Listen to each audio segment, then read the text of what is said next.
You really do run into an awful lot of people in government, media, that if you approach them and you talk about the UFO phenomenon, they'll say, oh, it's little green men, and they'll chuckle.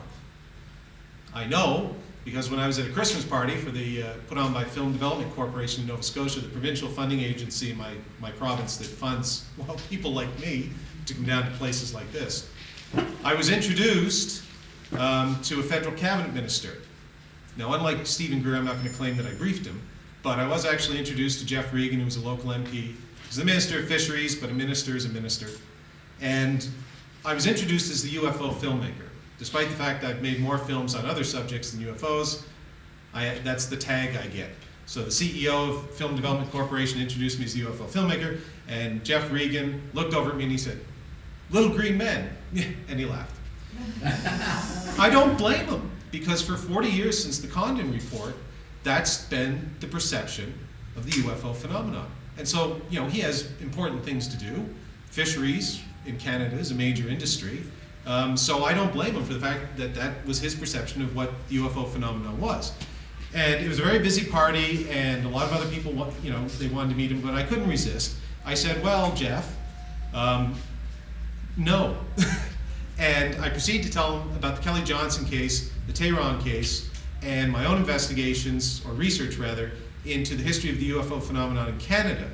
Nobody had ever, and I found this stunning, nobody had ever, well, not so stunning, for a reason I'll outline in a minute. Nobody had ever gone through Hansard, which is the record of Parliament in Canada, to look for references to UFOs.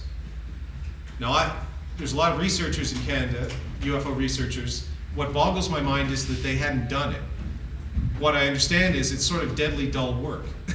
But I was a historian before I was anything else. That's what my undergraduate degree is in. So I said, well, I'll go do this. It turns out that the subject of UFOs, and I made this point to the minister, was brought up frequently in the Canadian House of Commons in the 1950s and 60s. Occasionally as a joke, but by and large, more often than not, serious questions asked by serious people, including a man in the late 1960s among several MPs who were asking questions about the Stephen Michalek case by the name of Edward Schreier.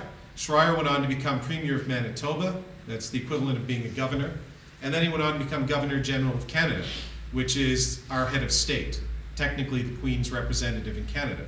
No real power, but still a very important ceremonial position. They don't just give it to anybody. And so I tell this to Geoff Regan, and he's just looking at me going, really?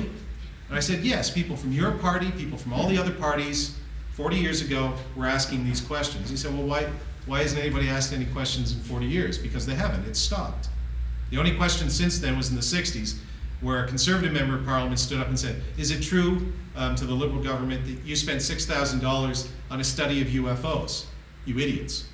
And the government said, yes, it's true, we're terribly sorry, but it was a historical study, and that was it.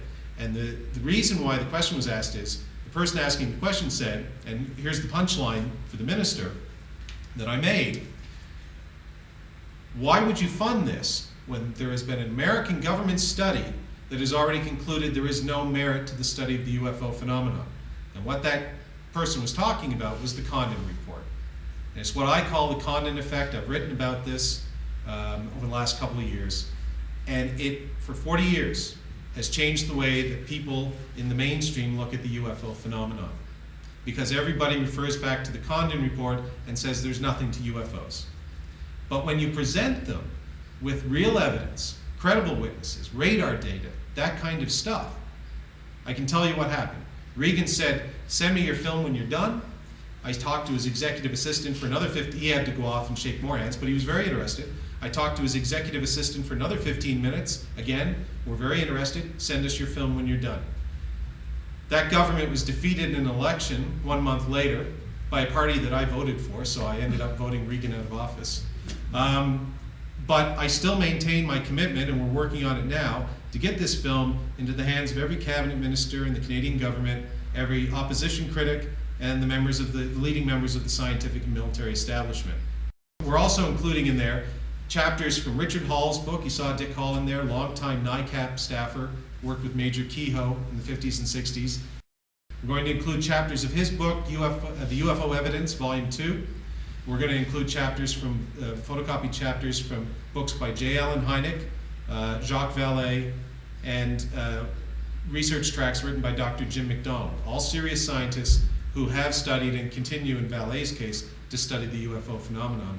And we're going to say, look, it's not kooky, it's not crazy, we're not telling you what it is, but surely the government can spend a few $1 million perhaps, especially when 2 of these cases are Canadian, your taxpayers, your constituents, for some sort of scientific study into the UFO phenomenon. So that's what we're all about. Not that I'm a political activist, but I consider it important enough. And I don't think, if you look at this film and see the 10 cases here, I don't see how anybody can not consider it at least interesting and worthy of further serious study.